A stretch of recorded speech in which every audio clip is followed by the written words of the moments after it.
Now, when we drink something, or when we eat something like this, it goes from our mouth through the throat and then to the stomach. Now, the stomach is where most of the primary activities goes on, but we don't have only the stomach. There are different other organs which form the digestive system.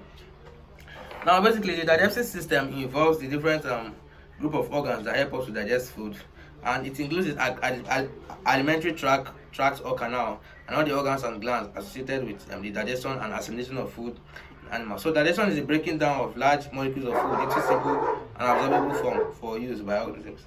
So, for example, we have the different parts of the alimentary tract that are present in different organisms. So, but basically, when we talk about specifically humans have a specific kind of digestive tract that is usually that looks like something like this.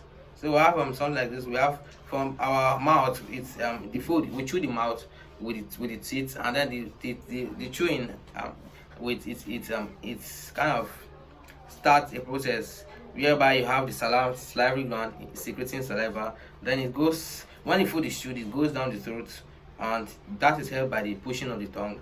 Then it goes down the throat, it goes to the stomach.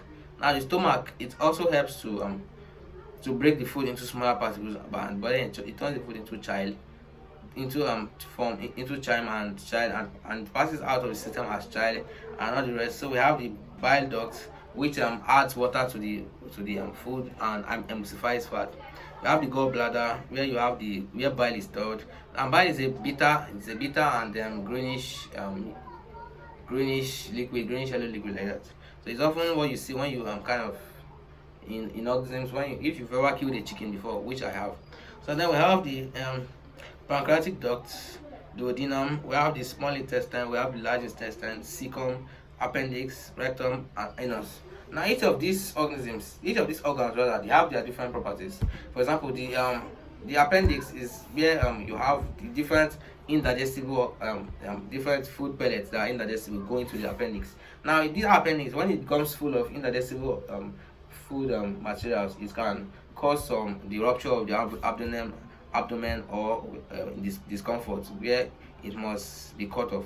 Now there are different complications involving the alimentary tract, which is why you must actually eat healthy and eat in the right proportions and amount and involve a balanced diet. Now let's go to the absorption of food. Now absorption of food is one process that is actually quite is the most integrating part of digestion, because absorption of food involves the process where you are actually doing the work of extracting the nutrients from the food substances. That is where the real work is done. So and then that is where we involve the different features like the villus. Now the villus is kind of like an epithelium of villus. So now we have the epithelium, which is the outer part of the villus. We have the lacteal, we have the capillary, but let's not bother ourselves about these names. In short, the villus, the major work of the villus is to absorb carbohydrates, protein, and it also absorbs fats and oils. Now these fats and oils, they basically have to be emulsified. They have to be recombined into goblets before they can be transferred in the blood system in a process. Basically, we'll talk about that. Now, these are the basic processes that are involved in the digestive system. And we have the different enzymes like ptyalin, which is in the mouth. We have the renin, pepsin, pancreatic lipase, amylase, trypsin, erepsin, lipase, and all the rest. So these are the different enzymes that help us to break down food in our digestive organ.